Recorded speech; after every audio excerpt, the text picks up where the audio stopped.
जय जगत्माता बगलामुखी ओम ह्रीं बगलामुखी वरदे सर्वसौभाग्यप्रदायिनी समस्त भक्तानां सर्वाभीष्टं साधय साधय ह्रीं ओम स्वाहा. இது ஒரு ஸ்திரீயோட ஜாதகம், அதாவது ஒரு லேடியோட ஜாதகம். இவருக்கு 29 வயசாயிடுச்சு. நேரே பார்த்தது தான். பார்க்கறதுக்காக முன்னாடி இருக்கும்போது இவர், அதாவது இந்த பொண்ணு, இவரோட அம்மா 2 பேரும் தான் பார்த்தாங்க. அப்போ பார்த்தா அவரை பார்த்தால் கல்யாணம் நடந்த மாதிரி இல்லை. இந்த பொண்ணை பார்த்தால் கல்யாணம் நடந்த மாதிரி இல்லை. அவருடைய அந்த ட்ரெஸ்ஸு எல்லாமே பார்த்தா அப்படி தான் இருக்குது. அதாவது ஒரு விதவை மாதிரி இல்லை அப்படின்னு அர்த்தம். பொட்டு வச்சுருக்காங்க, பூ வச்சுருக்காங்க, பட்டு வஸ்திரம் கட்டியிருக்காங்க, அப்படியெல்லாம் இருக்குது. அவர் ஜாதகத்தை கொடுத்துட்டு உட்காந்துருந்தாங்க, அந்த அம்மாவும் அந்த பொண்ணும். அவர் காலேஜில் ஏதோ ஒரு காலேஜில் ப்ரொஃபஸராக இருக்காங்க அப்படி சொன்னாங்க. இப்போ நான் இந்த ஜாதகம் பார்த்துட்டு டோட்டலாக ஜாதகம் பார்த்துட்டு கல்யாணம் ஆகி ஹஸ்பண்டு இறந்து போச்சா பிரிஞ்சு போச்சா அப்படின்னு கேட்டேன். அப்போ அவங்க சொன்னாங்க, ஆரம்பத்திலேயே இப்படி கேட்குறீங்களே சுவாமி, முதல்ல ஜாதகத்தில் உள்ள யோகங்கள் எல்லாம் சொல்லுங்களே அப்படி சொன்னாங்க. நான் சொன்னேன், ஒரு பொண்ணை பொறுத்த வரைக்கும், ஒரு லேடியை பொறுத்த வரைக்கும் மாங்கல்யம் என்று சொல்லப்படுவது தானே ரொம்ப முக்கியமான விஷயம். இந்த ஜாதகப்படி அதே ட்ராஜடியாகத்தான் இருக்கிறது. அப்புறம் ப்ளஸ்ஸு கேட்கணும் அப்படின்னு நீங்கள் ஏன் ஆசைப்படுறீங்க? அது மட்டுமல்ல, இதில் நல்ல வித்யா, தொழில், வருமானம் இதெல்லாம் இருக்கும். அப்போ தான் சொன்னாங்க காலேஜில் ப்ரொஃபஸராக இருக்குதுன்னு. அப்போ தான் சொன்னாங்க அவங்க. அது அவங்க தான் சொன்னாங்க. அப்போது ஜாதகத்தில் கஜகஸ்ரீ யோகம் இருக்குது, ரொம்ப பவர்ஃபுல்லாக யோகம் இருக்குதுன்னு எல்லாரும் சொன்னாங்க சுவாமி அப்படி சொன்னாங்க. நான் சொன்னேன், ஆமாம், லக்னத்தோட 1, 2, 3, 4, 5ஆம் இடத்துல குரு இருந்தால் ரொம்ப விசேஷம். 5லே இருக்கப்பட்ட குரு சந்தானத்தை பற்றி திங்க் பண்ணுறதா இருந்தால் 5லே இருக்கப்பட்ட குரு நல்லதில்லை. அதாவது குழந்தைகளை பற்றி திங்க் பண்ணுறதா இருந்தால் நல்லதில்லை. இல்லாமல் 5லே இருக்கப்பட்ட குரு நல்லது. குருவும் சந்திரனும் சேர்ந்து இருக்கு. இது அவர் சொன்ன மாதிரி கஜகேசரி யோகம்தான். குருவோடு சேர்ந்து சந்திரன் இருந்தாலோ இல்லை குருவில் இருந்து 4, 7, 10 சந்திரன் இருந்தாலோ அது கஜகேசரி யோகம்தான். ரொம்ப பவர்ஃபுல்லான ராஜ யோகம்தான் கஜகேசரி யோகம் என்றால். பூமியிலே உள்ள எல்லா சௌபாகியங்களும் அனுபவிக்கணும், நிறைய பேருக்கு நன்மை செய்யணும், அப்படி உள்ள நிறைய விஷயங்கள் அதில் இருக்கிறது. இப்போ அந்த யோகத்தை பற்றி நம்ம சொல்லலை, அதனால அங்கிட்டு போகிறது இல்லை. அப்போ அவங்க இந்த கஜகேசரி யோகம் தான் ரொம்ப பெருசாக இருக்கு, அதை பற்றி சொல்கிறாங்க. அப்போ கேட்டாங்க, ஒரு ஜாதகத்தில் ராஜ யோகம் இருக்குன்னு சொன்னால் அவங்க வாழ்க்கையிலே அந்த யோகங்கள் எல்லாம் இருக்கணும் இல்லையா சுவாமி? அந்த அம்மா கேட்டாங்க, இந்த பொண்ணோட அம்மா கேட்டாங்க. ஆமாம், சந்தேகம் இல்லை, ராஜயோகம் இருக்குது அப்படின்னு சொன்னால் சந்தோஷகரமான வாழ்க்கை, எல்லா சுகபோகங்களும் இருக்கணும் அப்படின்னு தான் அர்த்தம். அப்படி இருக்கும் அப்படி சொன்னேன். ஆனால் இவள் ஜாதகத்திலே ராஜயோகம் இருக்கு, கஜகேசரி யோகம் ரொம்ப பவர்ஃபுல்லுன்னு நீங்களும் யூடியூப்ல சொல்றது நான் கேட்டிருக்கேன். பல ஜோதிஷிமார்களும் அப்படி சொன்னாங்க. ஆனால் இவள் ஜாதகத்திலே அந்த யோகம் இருந்தும் ஒர்க் அவுட் ஆகிறது இல்லையே. அவளுக்கு 2 கல்யாணம் ஆயிடுச்சு, இந்த 2 பேரும் இறந்து போய்விட்டது. அப்போ இந்த யோகம் இருந்தும் இப்படி 2 வாட்டி, முதல்ல ஒரு சின்ன வயசுலேயே முதல்ல ஒரு கல்யாணம் ஆயிடுச்சு, அவர் ஆக்சிடென்டிலே இறந்து போச்சா இவரோட ஃபர்ஸ்ட் ஹஸ்பண்டு. 2வது ஹஸ்பண்டு தூக்கு போட்டு செத்தாச்சா, அதாவது தற்கொலை பண்ணியாச்சா. அப்போ 2 பேரும் இறந்து போச்சு. அப்போ நான் கேட்டேன், ஆனால் அவங்கள பார்த்தா கல்யாணம் நடக்காத பொண்ணு மாதிரி இருக்கீங்களே, உங்களோட அப்பியரன்ஸ் எல்லாம், பூ வச்சுருக்கீங்க, பொட்டு வச்சுருக்கீங்க, கலர் வஸ்திரம் கட்டியிருக்கீங்க. அப்போ அவங்க சொன்னாங்க, இந்த காலத்தில் அதெல்லாம் யார் சாமி பார்க்குறாங்க, நான் காலேஜில் போய் கிளாஸ் எடுக்கக்கூடிய ஆள். அப்போ நான் விதவை என்று சொல்லி வேஷம் கட்டி எப்படி போகிறது? அது மட்டுமல்ல, நெக்ஸ்ட்டு கல்யாணம் நடக்கும் என்றால் அதுக்கு என்ன பண்ணணும், எப்போ பண்ணணும், அது கேட்கறதுக்கு தான் நம்ம வந்திருக்கோம் அப்படி அவங்க சொன்னாங்க. ஆனால் அவருக்கு தெரிய வேண்டியது என்ன என்றால், அவங்க நினைச்சிருக்கிறது என்ன என்றால், இந்த பொண்ணுக்கு ஜாதகப்படி ஏற்கனவே சொன்ன 2 விபத்துகள், அதாவது கல்யாணமாய் ஹஸ்பண்டு இறந்து போகிறதுக்கும் தற்கொலை பண்ணுறதுக்கும் காரணம் இந்த பொண்ணோட பிரதரோட ஒய்ஃபு, அதாவது நாத்தனார் இவருக்கு செய்வனே வச்சிருக்கு அப்படின்னு தான் அவங்க நினைக்கிறாங்க. அதனால தான் இவரோட ஹஸ்பண்ட் எல்லாம் இப்படி இறந்து போச்சு, 2 பேரும் இறந்து போச்சு. 3வது 29 வயசு தான் ஆச்சு, 3வது கல்யாணம் பார்த்துட்டே இருக்கு, இதுவரை செட் ஆகலே. அப்போ செய்வனையை மாற்றி கொடுக்கணும் சுவாமி, அதுக்கு தான் நாங்கள் வந்தோம் அப்படி சொன்னாங்க. நான் சொன்னேன், ஆரம்பத்தில் இருந்து வரலாம். முதல்ல நீங்கள் சொன்னாங்க ஜாதகத்திலே அபூர்வ ராஜ யோகம் அப்படின்னு. ஆனால் இதில் இது கஜகேசரி யோகம்தான். ஆனால் அது ஈரனான வெடி மாதிரி இருக்குது, வெடிக்காது. அவரிடம் நான் சொன்னது எப்படி என்றால், தீபாவளிக்கெல்லாம் பட்டாசு வைக்கும் இல்லையா, பயங்கர இந்த டென்னிஸ் பால் மாதிரி சில வெடி இருக்கும் பட்டாசு, அது வெடிச்சா தீ வச்சா வெடிச்சாச்சுன்னா பட்டான்னு வெடிக்கும், ஊரே நடுங்கும். ஆனால் ஜலத்தில் முக்கிட்டு வச்சா நாகும், அது வெடிக்காது. அதே மாதிரி தான் இந்த கஜகேசரி யோகம். ஏனென்றால் சந்திரனும் குருவும் ஒன்று சேர்ந்தால்தான் கஜகேசரி யோகம் கொண்டு. இங்கே சந்திரன் நீச்சமாக இருக்கு, அப்போ இது ஒர்க் அவுட் ஆகாது. ப்ளஸ் அது லக்னத்துக்கு அதிபனாக இருக்கப்பட்ட சந்திரன் தான் இங்கே நீச்சமாக இருக்கிறது. அது 1, 2, 3, 4, 5ஆம் இடத்தில் நீச்சம். இனியும் இந்த 5ஆம் இடத்துக்கு அதிபனாக இருக்கப்பட்ட செவ்வாய் லக்னத்திலேயே நீச்சமாக இருக்கு. அப்போ ஜாதக பிரகாரம் பூர்வ ஜென்ம பாபதோஷம் ரொம்ப பவர்ஃபுல்லாக இருக்கு. இந்த கஜகேசரி யோகம் ஒர்க் அவுட் ஆகாது. ஆனால் ஜாதகத்திலே 5லே இருக்கப்பட்ட குரு 7, 8, 9 லக்னத்திலே பார்வை இருக்கிறது. அப்படி இருக்கிறதுனால லக்னத்தில் பார்வை இருக்கிறதுனால அதே மாதிரி அது 1, 2, 3, 4, 5, 6, 7, 8, 9 9ஆம் இடத்துக்கும் அதிபனாக இருக்கிறது, 6க்கும் 9க்கும் அதிபன். அப்போ கொஞ்சம் பாக்கியங்கள் எல்லாம் உங்களுக்கு தரணும். இந்த கஜகேசரி யோகத்தினாலே அல்ல, அந்த குருவினால 9ஆம் பாவாதிபன் கொஞ்சம் பாக்கியங்கள் கிடைக்கணும். அதனால தான் நல்ல வித்யா, நல்ல தொழில், நல்ல வருமானம் இதெல்லாம் என்று சொன்னது. ஆனால் ஒரு பொண்ணோட வாழ்க்கை மட்டுமல்ல, ஆணோட வாழ்க்கையாயிருந்தாலும் மாங்கல்யம் என்று சொல்லப்பட்டது சுபமல்ல என்றால் வாழ்க்கையை தொலைஞ்சு போய்விட்டது. இங்கே உங்களுக்கு 1, 2, 3, 4, 5, 6, 7ஆம் இடம் மங்கல்யஸ்தானம், புதன் அங்கே இருக்கிறது. அப்போ அவங்க அதை தான் சொன்னாங்க, 7ஆம் இடத்தில் புதன் இருக்கே, சுப கிரகம் தான் புதன், அது 7ஆம் இடத்துல இருக்கு இல்லையா, ஜாதகப்படி தோஷம் ஒன்றும் இல்லை. இப்போ நாங்கிட்ட இந்த ஜாதகம் இப்போ ஜோதிஷத்திலே நம்பிக்கை இருக்கிறதுனால தான் நீங்கள் இங்கே வந்தீங்க என்னை பார்க்குறதுக்கு. அப்போது ஆல்ரெடி 2 கல்யாணமாய் அது ட்ராஜடியில் முடிஞ்சு போச்சு. அப்போ முன்னாடி எங்கேயாவதெல்லாம் போய் இது என்ன இதனால் இப்படி நடந்திருக்குன்னு நீங்கள் கேட்டிருப்பீங்களே. அப்போது அவங்க இந்த ஜாதகத்திலே உள்ள மாங்கல்ய தோஷத்தை பற்றி சொல்லி அதுக்குள்ள பரிகாரம் சொல்லி கொடுத்துருப்பாங்க. நீங்கள் அதெல்லாம் பண்ணியிருக்கீங்களான்னு கேட்டேன். அப்போ அவங்க சொன்னாங்க, இல்லை சுவாமி, இது 7ஆம் இடத்துல புதன் இருக்கிறது, தோஷமுள்ள ஜாதகம் அல்ல, மாங்கல்ய தோஷம் இதிலே கிடையாது. நிறைய பேரை காட்டியாச்சு. அப்போ அவர் சொன்னார், கேரளா வரைக்கும் போனேன், ஆனால் அது யாருமே சொல்லலை. கஜகேசரி யோகம் இருக்கிறதுனால பவர்ஃபுல்லாக இருக்குது. எல்லாரும் சொன்ன மாதிரி வித்யா, தொழில், வருமானம் இதெல்லாம் இருக்கிறது. அதை பற்றி தான் எல்லாரும் சொன்னாங்க, தவிர இதே சொல்லவில்லை, மாங்கல்ய தோஷம்னு சொல்லவில்லை. நீங்கள் ஏன் மாங்கல்ய தோஷம் இருக்குன்னு சொல்கிறீங்க, அதோட அந்த பிளானட்டரி பொசிஷன் கொஞ்சம் சொல்லி கொடுக்குறீங்களா அப்படின்னு கேட்டால் அந்த பொண்ணு, அவளுக்கு கொஞ்சம் இது தெரிஞ்ச மாதிரி தெரியுது. ஓகே, அப்போ நான் சொன்னேன், இந்த 7ஆம் இடம் என்றால் மங்கல்யஸ்தானம், அது உங்களுக்கு தெரியுமோ?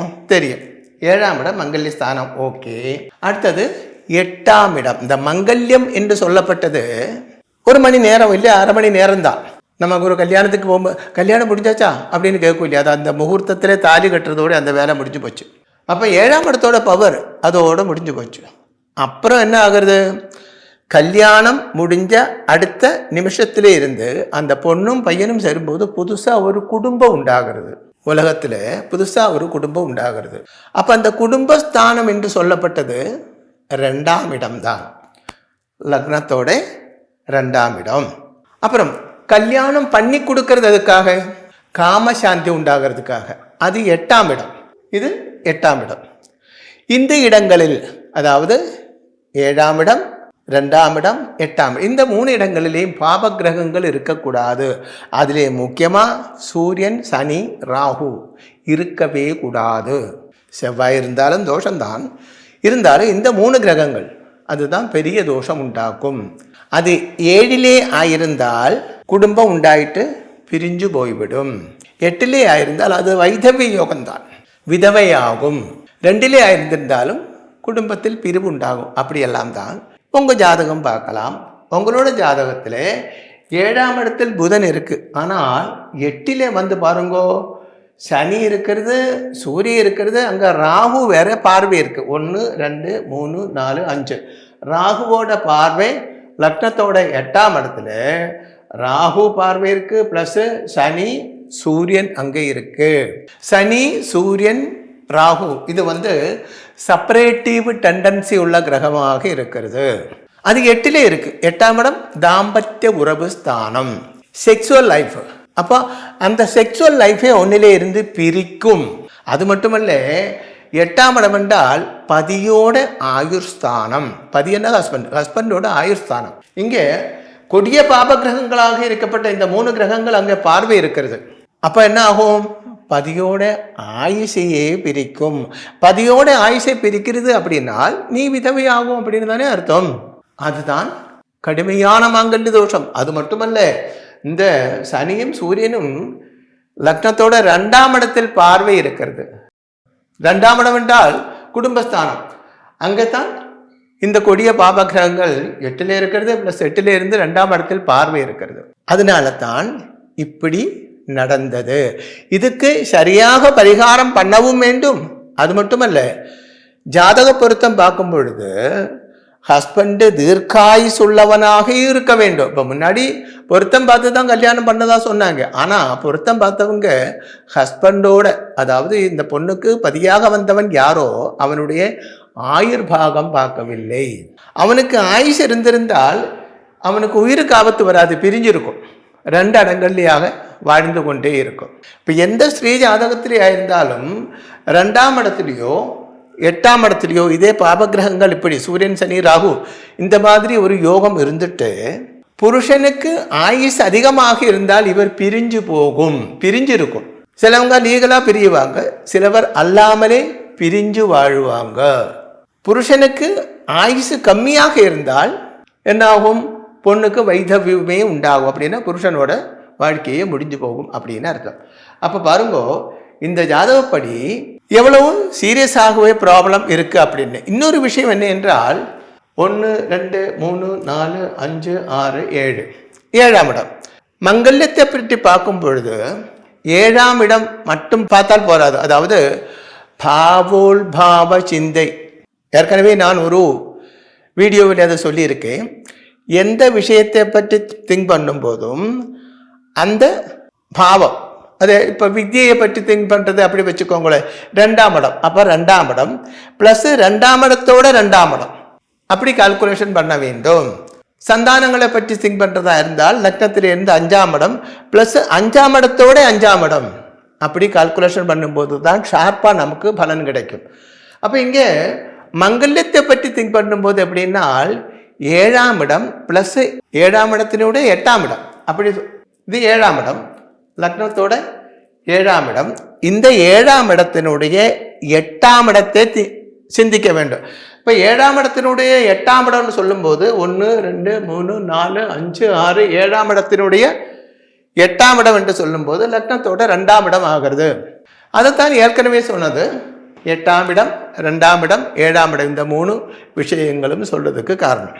இனி ஒரு விஷயம் தெரியுமோ, அதாவது இந்த 2ஆம் இடமும் 7ஆம் இடமும் மாரகஸ்தானங்கள் தான். மாரகஸ்தானம் என்றால் மரணத்தை குறிக்கப்பட்ட இடம் அப்படின்னு அர்த்தம்.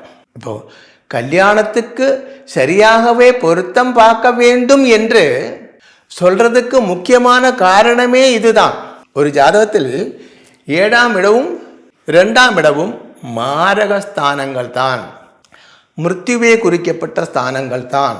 இப்போ ஏழாம் இடத்தினுடைய 8ஆம் இடம் ஆகி இருக்கப்பட்ட 7ஆம் இடத்தினுடைய 8ஆம் இடம் என்றால் லக்னத்தோட 2ஆம் இடம். இது ரெண்டும் மாரகஸ்தானங்கள், மரணத்தை குறிக்கப்பட்ட ஸ்தானம், பாவம். அப்போ அந்த இடத்துல 2ஆம் இடத்துல வந்துட்டு சூரியனும் சனியும் பார்வை இருக்கிறது, அதுக்கு ராகுவோட பார்வை இருக்கு. இப்படி இருந்ததுனால தான் இவளோட வீட்டுக்கார் ஒன்னல்லே 2 பேரும் இறந்து போகிறதுக்கு மாரகஸ்தானம் தான். அப்போ சரியாகவே பொருத்தம் பார்த்து கல்யாணம் நடக்கவில்லை என்றால் பல பேரும் வாழ்ந்து கொண்டு இருக்கும் போதே செத்ததுக்கு சமமாகத்தான் வாழ்ந்து கொண்டு இருக்காங்க இந்த கல்யாணத்தினால. எத்தனையோ பேர் அப்படி இருக்கு, நிறைய பேர். ஒரு ஜென்மமே ஸ்பாயிலாகி போயிடும்.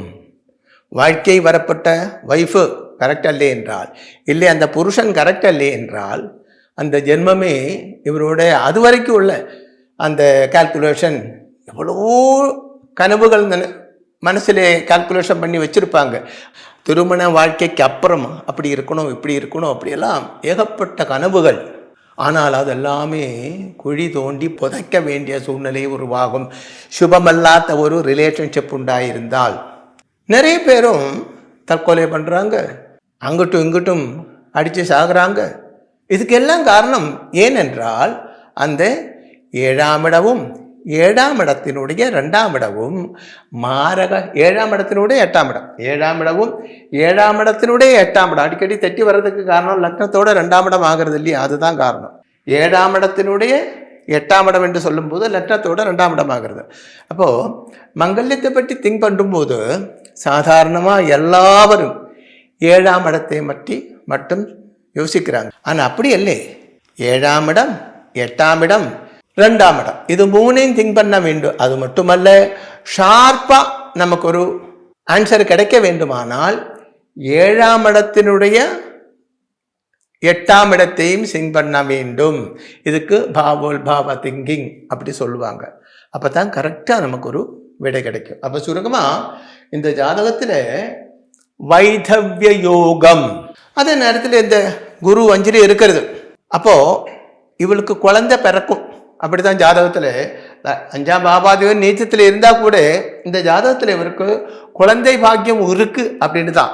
குழந்தை பாக்கியம் இருக்கணும்னா ஹஸ்பண்ட் இருக்கணும் இல்லையா? அப்போ இதுவரை இவருக்கு குழந்தை இல்லைன்னு சொன்னாங்க. ஆனால் கண்டிப்பாக நீங்கள் பிரசவிக்கும் குழந்தை உண்டாகும். அப்போ பிரசவிக்கும் குழந்தை அப்படியெல்லாம் இருக்கணும்னா இன்னொரு கல்யாணம் நடக்கணும்னு தானே. கண்டிப்பாக இன்னொரு கல்யாணம் நடக்கத்தான் செய்யும். ஆனால் ஜாதகத்தில் உள்ள தோஷங்களை மாற்ற வேண்டும். அது மட்டுமல்ல, சாஸ்திரியமாக ஜோதிஷம் படித்த ஒரு ஆள்கிட்ட கொடுத்து தான் நீங்கள் அலையன்ஸ் வரும்போது பொருத்தம் பார்க்க வேண்டும். அவனுடைய ஜாதகத்தில் தீர்க்காயுஸ் இருக்க வேண்டும். ஃபர்ஸ்ட்லே சொன்னேன், தீர்க்காயுஸ் இருந்தால் பிரிஞ்சு வாழும் அப்படின்னு. அப்படி வராமல் இருக்கிறதுக்கு என்ன செய்ய வேண்டும்? அவனை வசியம் செய்ய வேண்டும். அப்போ பிரிஞ்சு போகாது, கூடையே இருக்கும் அப்படி சொன்னேன். அப்போது எத்தனையோ பேர்கிட்ட அவர் இந்த ஜாதகம் காட்டி சொன்னாங்க. கேரளா வரைக்கும் போய் எல்லாம் காட்டியாச்சு அப்படின்னு சொன்னாங்க. நான் சொன்னேன், கேரளாவிலே எதுக்கு நீங்கள் போனீங்க? அவங்க இங்கே உள்ளவங்க தான், தமிழ்நாட்டில் உள்ளவங்க தான், சென்னையில் உள்ளவங்க தான். நம்ம ஊரில் பெரிய பெரிய ஜோதிஷிகள் நிறைய இருக்காங்க, சாஸ்திரம் தெரிஞ்ச ஆளுகள் நிறைய இருக்காங்க. நீங்கள் அவங்களே போய் பார்த்தா போதுமே. கேரளாவிலே ஒர்க்கப்பட்டவர் எல்லாம் மேதைகள் என்ற மூட நம்பிக்கை வேண்டாம், அது சரியல்லே. மடையன்மார் அங்கேயும் இருக்காங்க, இங்கேயும் இருக்காங்க. அதனால் நீங்கள் படித்த ஆள் தானே, இந்த மாதிரி விஷயத்துக்கெல்லாம் நல்ல புத்தி யூஸ் செய்ய வேண்டும் அப்படின்னு ஒரு அட்வைஸ் கொடுத்து விட்டேன். ஜெய் ஜெகத்மாதா பகலாமுகி சர்வ பக்தானாம் சர்வாபிஷ்டம் சாதய சாதய க்ரீம் ஓம் ஸ்வாஹா.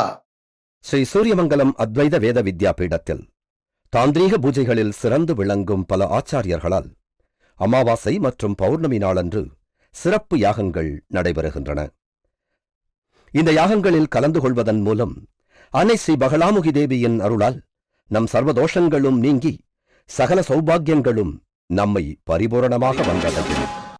ஸ்ரீ சூரியமங்கலம் அத்வைத வேத வித்யாபீடம் ஜோதிடம், பிரசன்னம், வாஸ்து, தாந்திரீக பூஜைகள் மற்றும் வேத யாகங்கள் செய்திட தொடர்புக்கு 7305442299 7305442299.